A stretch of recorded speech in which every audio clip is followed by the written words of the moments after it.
నిక్కమైన మంచి నీలమొకటి చాలు, తళుకు బెళుకు రాళ్ళు తట్టెడేలా.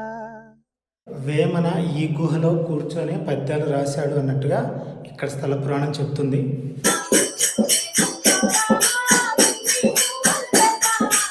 1480లో ఆయన జీవ సమాధి, 1412లో జన్మించినాడు.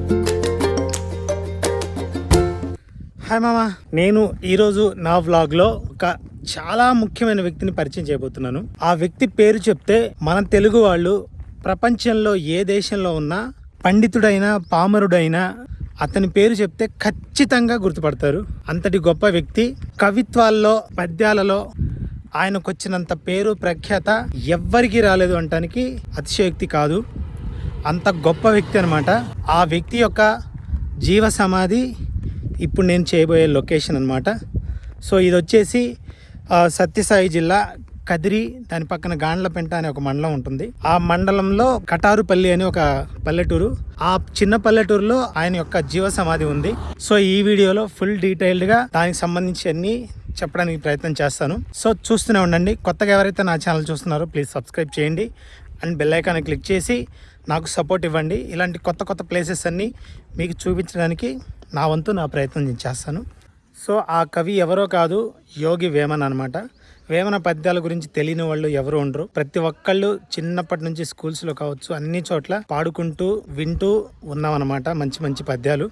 సో ఆయన జీవ సమాధి ఈ ఊళ్ళో ఉందన్నమాట. సో ఇదే టైంకి నా లక్కీగా ఈ ఊళ్ళో యోగి వేమన బ్రహ్మోత్సవాలు కూడా స్టార్ట్ అయ్యాయి. దానికి సంబంధించి అన్ని ఏర్పాట్లు చేస్తూ ఉన్నారు. సో లక్కీగా ఇదే టైంకి నేను రావడం నా లక్ అనమాట. ఫస్ట్గా అయితే యోగి వేమన దర్శనానికి వెళ్ళే ముందు ఆయన పద్యాలు రాసిన ప్లేసెస్ అవన్నీ ఇక్కడ ఉన్నాయన్నమాట. ఒకప్పుడు అతను రాజ్యానికి రాజు కావాల్సిన వ్యక్తి, కానీ వేశ్యల వ్యామోహంలో పడి కన్నవారిని కట్టుకున్న రాజ్యాన్ని మర్చిపోయి పిచ్చలవిడి జీవితాన్ని గడిపాడు. మరి అలాంటి వ్యక్తి అసలు బట్టలు లేకుండా ఒక దిగంబర యోగిలాగా ఎందుకు మారాల్సి వచ్చింది? ఆయనే మనందరికీ తెలిసిన ప్రజాకవి వేమన. వేమన జీవితంలో ఒక అద్భుతమైన మలుపు ఉంది. ఒకరోజు వేమన తన వదిని గారి దగ్గరకు వెళ్ళి ఆమె దగ్గర ఉన్న ఒక అపురూపమైన బంగారు నగను ఇమ్మని అడిగాడు. అప్పుడు ఆమె ఒకే ఒక్క మాట అంది, నాయనా వేమన, బయట వెతుక్కునే ఈ బంగారం అశాశ్వతం. నీ లోపల ఒక గొప్ప సద్గుణం ఉంది, దాన్ని వెతుక్కో అని హితబోధన చేసింది. ఆ మాట వేమన గుండెల్లో తూటాలా తగిలింది. ఆ ఒక్క క్షణం తన గతాన్ని తలుచుకుని రోధించాడు. వెంటనే తనకున్న రాజభోగాలను పట్టు వస్త్రాలను వదిలేసి అడవుల బాట పట్టాడు. కఠినమైన తపస్సు చేశాడు. ఆ తపస్సులో ఆయనకు అర్థమైంది ఏంటంటే ఈ కులాలు మతాలు ఆచారాలు అన్నీ వట్టి భ్రమ అని. జ్ఞానోదయం పొందిన వేమన ఒక సామాన్యుడిలా ప్రజల వద్దకు వచ్చాడు. సమాజంలో ఉన్న కుళ్ళును కడిగేయడానికి ఆటవలిది పద్యాలను ఆయుధాలుగా చేసుకున్నాడు. ఉప్పు కప్పు రంగు నొక్కపోలిక నుండు అంటూ మనుషుల అసలు రంగును బయటపెట్టాడు. తనకి జ్ఞానభిక్ష పెట్టిన తన మిత్రుడు అభిరామ మీద గౌరవంతో ప్రతి పద్యం చివర విశ్వదాభిరామ వినురవేమ అనే మకుటాన్ని చేర్చాడు. సో ఇదేనండి వేమన దగ్గరుండి అన్ని శతకాలు రాసిన ఏకైక గుహ అన్నమాట. ఈ ప్రాంతం దగ్గరే కూర్చొని ఆయన వేల శతకాలు పద్యాలు రచించి ప్రజలకు చెప్పడం జరిగింది. సో ఇక్కడ చాలా రకాల స్టాచ్యూస్ని ఏర్పాటు చేశారు. చాలా రకాల యోగుల్ని సిద్ధుల్ని వాళ్ళ యొక్క పేర్లతో సహా ప్రతిష్ఠించారు.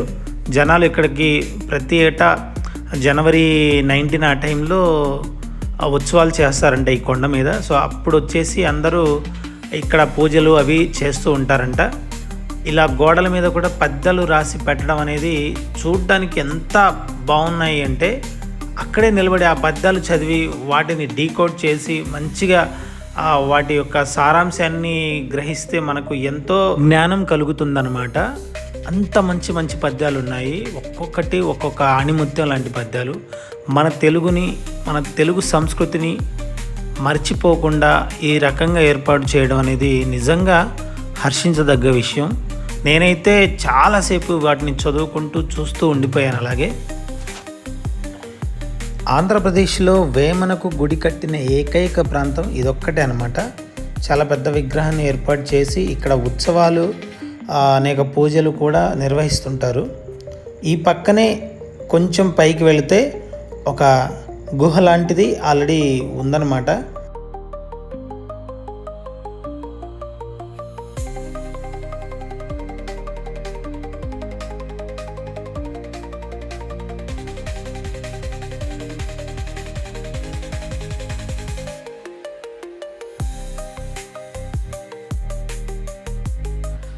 మనం ఖచ్చితంగా పరిశీలిస్తే వేమన ఈ గుహలో కూర్చొని పద్యాలు రాశాడు అన్నట్టుగా ఇక్కడ స్థల పురాణం చెప్తుంది.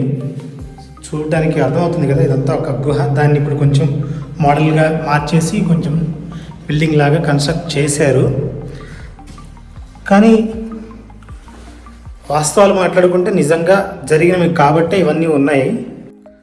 వేమన కొన్ని వేల పద్యాలు రాశాడు. ఆయన చరిత్ర కనుక వింటే ప్రతి ఒక్కళ్ళు షాక్ అవుతారు. ఎందుకంటే పూర్తి సమాచారం నేను ఇంకా వ్లాగ్లో ముందు చెప్తాను ఆయన గురించి. ఆయన ఎలా కవి అయ్యాడు, ఆయన ఎలా ఒక యోగిలా మారాడు, ఎలా వస్త్రాలు కూడా లేకుండా అలా కొండల్లో గుహల్లో ఉండిపోయాడు అనే దానికి చాలా పెద్ద కథే ఉంది. సో అదంతా కూడా ఈ వ్లాగ్లో వివరంగా చెప్పడానికి ప్రయత్నం చేస్తాను. థ్యాంక్ యూ తమ్ముడు. Okay, welcome.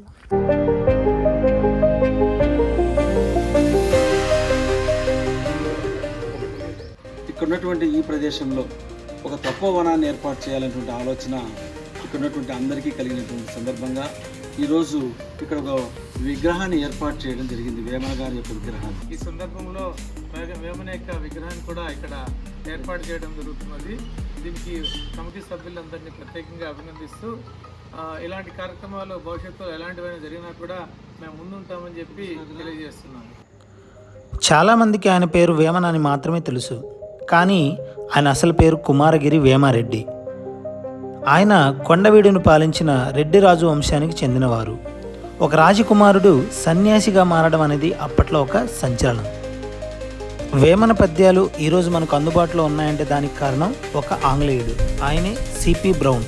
1820 ఆ టైంలో తాళపత్ర గ్రంథాల్లో ఎక్కడో మరుగున పడిపోయిన వేమన పద్యాలను సేకరించి వాటిని తెలుగు నుంచి ఇంగ్లీష్లోకి ట్రాన్స్లేట్ చేసి ప్రపంచానికి పరిచయం చేసింది ఆయన. లేదంటే వేమన పద్యాలు ఇప్పుడు మనకు అందుబాటులో ఉండేవి కాదు, కాలగర్భంలో కలిసిపోయేవేమో. వేమన సమాధికి వెళ్ళే ముందుగా ఆ పక్కనే దాదాపు 150 సంవత్సరాల చరిత్ర కలిగిన ఒక రామాలయం ఉందని చెప్పారు. సో నేనైతే ముందుగా అక్కడికి వెళ్ళి శ్రీరాముడి దర్శనం చేసుకొని వెళ్దాం అనుకుని వచ్చాను.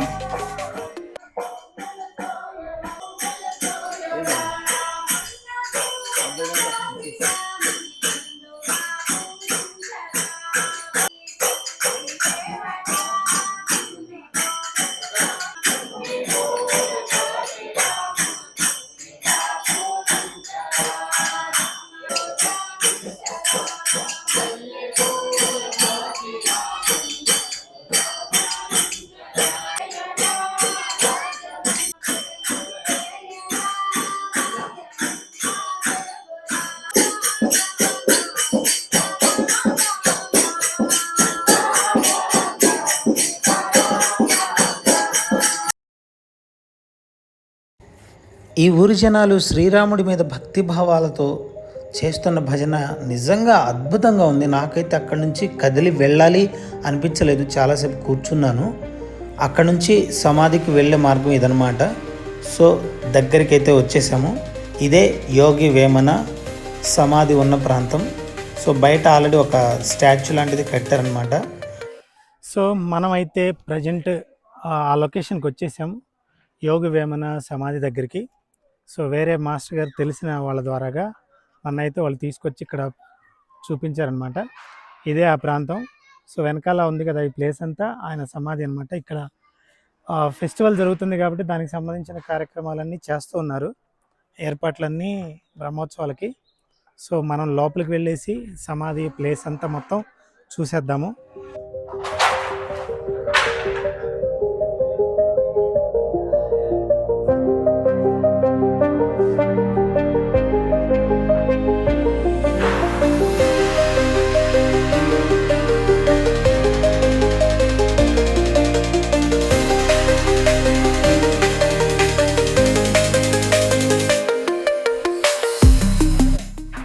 చూస్తున్నాం కదా, ఇదే సమాధి అనమాట. సో వేమన జీవ సమాధి అయిన ప్రాంతం ఏదైనా ఉందంటే ఇదే. చరిత్రలో నిలిచిపోతున్నాడు అనమాట అలాంటి వ్యక్తి. ఈ ప్రాంతంలో జీవ సమాధి అయ్యాడు అని చెప్పేసి అందరూ చెప్పుకుంటూ ఉంటారు. సో ఇదే అనమాట ఆయన జీవ సమాధి.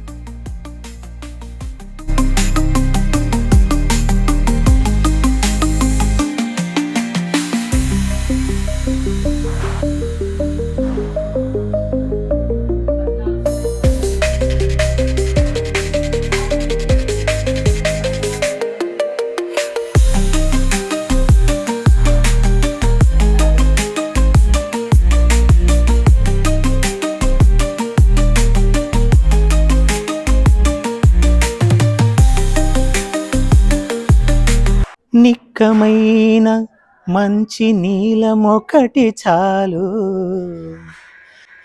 తళుకు బెళుకురాళ్ళు తట్టెడేలా, చాటు పద్యమిలను చాలదాయొక్కటి, విశ్వదాభిరామ వినురవేమా. సో ట్రై చేశాను ఒక మంచి పద్యం పాడి. ఇక్కడైతే ఈ వేమన సమాధి చుట్టూరు చాలా పద్యాలు, వాళ్ళకు తెలిసినంత వరకు పద్యాలన్నీ సేకరించి డిస్ప్లే చేశారనమాట. ఇక్కడ కనిపిస్తున్నాయి కదా, ఇవన్నమాట. నేను మీకు వివరంగా చూపిస్తాను. ఆయన 1480లో ఆయన జీవ సమాధి, 1412లో జన్మించినాడు జననం. ఓకే. అక్కడి నుంచి వచ్చి ఇక్కడ సమాధి అయినాడు ఆయన. ఎక్కడి నుంచి వచ్చారు? గుంటూరు జిల్లా కొండవీడు పుట్టడం. అక్కడి నుంచి వచ్చి ఇక్కడ సమాధి అయినాడు ఆయన. ఆయన వచ్చేసి లంబిక శివయ్య గని మునేశ్వరుడు ఉన్నాడు. 12 ఏళ్ళు ఆయన తపస్సు చేసినాడు. 12 ఏళ్ళు అభిరామయ్య పాతసేవ చేసినాడు. ఆయన ఏమన గారు ఏం చేసిన అంటే, ఒక గంటలో పోతా ఉన్నాడు, ఎక్కడ పోతున్నాడో నేను చూడల్లా అని ఆయన ఆ రోజు అదే పనిగా ఆయన గమనించినాడు. ఆయన పోయేటప్పుడు ఆయన ముందు ఈయన వెనుక విన్నారు. నాకు 12 ఏళ్ళు అయింది అభిరామయ్య, నేను ఉండేదానికి లేదు, నీకు కొన్ని అవయాలు ఇస్తా, రేపు కాయ కప్పురం తీసుకొని పాలు పండ్లు రా అన్నాడు. ఈయన యమున గారు విన్నాడు కదా, ఈయన తిరగా వచ్చి వాళ్ళ వదినకి చెప్పినాడంట, వదిన రేపు 6 గంటల నుంచి సాయంత్రం 6 గంటల వరకు మన గౌర్నవులు ఉన్నాయి, ఆభరణాలు చేయాలని చెప్పు, నాకు ఇట్లా సిద్ధం చేయి పూజకు అని చెప్పినాడంట. ఆయన వాళ్ళ వదిన అదే ప్రకారంగా ఆయన పని పెట్టి ఈయన పంపిందనమాట. ఆడికి పోతే ఏమన్నా నువ్వు రావడం అంటే, ఆయన పని మీద నుండి నన్ను పంపినాడని ఇంక అబద్ధం అని అంటాడు. ఈయనకి లేదు ఇంక చెప్పేదానికి. ఇంకా అప్పుడు సరేలే ఏమన్నా ఎవరికైనా నేను ఇవ్వాల, ఆయనకు లేదు నీకుంది అని చెప్పేసి అప్పుడు కొన్ని బీదాచరాలని నేలకు పైన వేసినాడంట. అప్పుడు లోకమంతా ఈయన కళ్ళ మీద కనిపిస్తుందంట, ఏది పట్టుకున్నా ఏమి చేసినా ఆయన కనిపిస్తుందంట. అప్పుడు ఇట్లా రావాలంటే ఇట్లా రాదు నీకు, ఆయన అభిరామయ్య సేవిస్తే నీకు లభిస్తుంది అన్నాడంట. అప్పుడు ఆయన వచ్చి ఆధారంలో నేను కాలు పట్టుకున్నాంట. ఏమేమన్నా మీరెక్కడ నేనెక్కడ నా కాలు పట్టుకోవడం అంటే, లేదు లేదు నువ్వు క్షమించినా అంటే నేను వదులుతా అన్నాడంట. సాధ్యం కాక ఆయన క్షమించినా పో అన్నాడు. అప్పుడు ఈయనకు అంతా వచ్చేసింది అనమాట. అటువంటిలో వచ్చినాడు ఆయన. ఆ కాలంలోనే కుల వివక్షతను తీవ్రంగా వ్యతిరేకించిన సంస్కర్త వేమన. కులము గలుగువారు గోత్రము గలుగువారు, విద్య గలుగువారు విర్రవీగు అంటూ కుల గర్వాన్ని ఎండగట్టారు. మనుషులందరూ ఒక్కటే అని చాటి చెప్పిన గొప్ప మానవతావాది ఆయన. మనం ఎక్కడ చూసినా వేమన విగ్రహం దిగంబరంగా జుట్టు విరబోసుకొని ఉంటుంది. దీనికి కారణం ఏంటంటే ఆయన సర్వసంగ పరిత్యాగి. దేహం మీద బట్టలు కప్పుకోవడం కంటే మనసులోని మాలిన్యాన్ని కప్పుకోవడం ముఖ్యమని నమ్మిన యోగి ఆయన. లోకానికి ఏమీ దాచని నిజాయితీకి ఆ రూపం ఒక గుర్తు. వేమన పద్యం చివర విశ్వదాభిరామ వినురవేమ అని ఉంటుంది కదా. విశ్వద అంటే ప్రపంచాన్ని ఇచ్చేవాడు, ఒక రకంగా దేవుడు అని కూడా అర్థం ఉంటుంది. అయితే అభిరామ అనే తన మిత్రుడికి వేమన ఒక మాట ఇచ్చాడంట, నా పద్యం ఉన్నంతకాలం నీ పేరు కూడా లోకానికి గుర్తుంటుంది అని. ఆ మాటను ఆయన నిలబెట్టుకోవడానికే విశ్వదాభిరామ వినురవేమ అని పెట్టుకున్నారు. బ్రిటిష్ వాళ్ళు భారతదేశాన్ని పాలిస్తున్న ఆ టైంలో ఆ ఐరోపా కంట్రీస్ వాళ్ళందరూ వేమన్ను the people's poet of South India అని పిలిచేవాళ్ళంట. ఆయన పద్యంలోని లాజిక్ చూసి వాళ్ళు ఆశ్చర్యపోయేవాళ్ళంట. అందుకే ఫ్రెంచ్, జర్మన్ భాషల్లో కూడా వేమన పద్యాలను ట్రాన్స్లేట్ చేశారు. అంతేకాకుండా ఐక్యరాజ్య సమితి, యునెస్కో వాళ్ళు కూడా వేమన్ను ప్రపంచ స్థాయి మేధావుల జాబితాలో చేర్చడం విశేషం. ప్రపంచవ్యాప్తంగా ఉన్న తత్వవేత్తల సరసన మన తెలుగు కవి వేమన నిలబడడం మనందరికీ గర్వకారణం. టెంపుల్కి పక్కనే ఇలా రిసార్ట్స్ అనేవి కట్టారనమాట. గ్రీనరీ అనేది చాలా చాలా బాగుంది. రాయలసీమలో వాటర్ ప్రాబ్లం వల్ల చాలా చోట్ల ఎడారిలాగా కనిపించిన ఇక్కడ మాత్రం వాళ్ళు ఏర్పాటు చేసిన తీరు ఏదైతే ఉందో చాలా అద్భుతంగా ఉంది. మనం ఎవరైనా వెళ్ళినా కానీ అక్కడ రిసార్ట్స్లో రూమ్స్ కూడా బుక్ చేసుకోవచ్చు, రెస్టారెంట్స్ కూడా ఉన్నాయి. మంచి ఫెసిలిటీస్ అనేది అక్కడ వాళ్ళు కల్పించడం జరిగింది. నియర్ బై పీపుల్ ఎవరైనా ఈ యోగి వేమన సమాధి దగ్గరికి వెళ్ళి చూడాలి అనుకుంటే ఇక్కడికి వెళ్ళి చూడొచ్చు. మనకు అన్ని సౌకర్యాలు అక్కడ కల్పించడం జరిగింది. చాలా నీట్గా ఉంచారు. అదేవిధంగా ఫెస్టివల్ టైం కాబట్టి హడావిడిగా ఉన్నా కానీ రెగ్యులర్ టైంలో మాత్రం చాలా పీస్ఫుల్గా ఉంటుంది ఇక్కడ. అప్పుడప్పుడు ఇలాంటి ప్లేసెస్కి రావటం వల్ల మనలో కూడా ఒక సృజనాత్మకత అనేది బయటపడుతుంది. చివరిగా నేను ఒక విషయం అయితే చెప్పదలుచుకున్నాను. వేమన గొప్పతనం కేవలం తెలుగు రాష్ట్రాలకి పరిమితం కాలేదు. లండన్లోని బ్రిటిష్ లైబ్రరీలో వేమన విగ్రహాన్ని గౌరవ సూచకంగా ఉంచారు. ఒక తెలుగు కవికి అంతర్జాతీయ స్థాయిలో దక్కిన అరుదైన గౌరవం ఇది. ఇక్కడ వేమనని ఒక కవిగానో ఒక పద్య రచయితగానో కాకుండా ఒక దేవుళ్లాగా కొలుస్తున్నారు. సో ఇదైతే టోటల్ వ్లాగ్ లో నేను చెప్పాలనుకున్నది, చూపించాలనుకుంది. సో ఇంకొక వ్లాగ్ లో అయితే ఈ జాతర ఎలా జరుగుతుంది, ఏంటి విశేషాలు అనేది ఇంకొక వ్లాగ్ లో చూపిస్తాను. సో ఎవరైతే నా ఛానల్ని కొత్తగా చూస్తున్నారో ప్లీజ్ నా ఛానల్ని సబ్స్క్రైబ్ చేసుకోండి. ఇలాంటి హిస్టారికల్ ప్లేసెస్ని ముందు నేను మళ్ళీ వ్లాగ్ లాగా చేయడానికి మీరు ఇచ్చే సపోర్ట్ చాలా విలువైంది.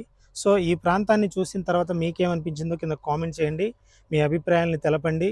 సో నెక్స్ట్ ఎలాంటి వీడియోస్ చేయాలి ఏంటనేది కూడా మీ అభిప్రాయాన్ని చెప్తే దాన్ని బట్టి నేను చేయడానికి ప్రయత్నం చేస్తాను. Anyhow, thank you so much all. జై హింద్.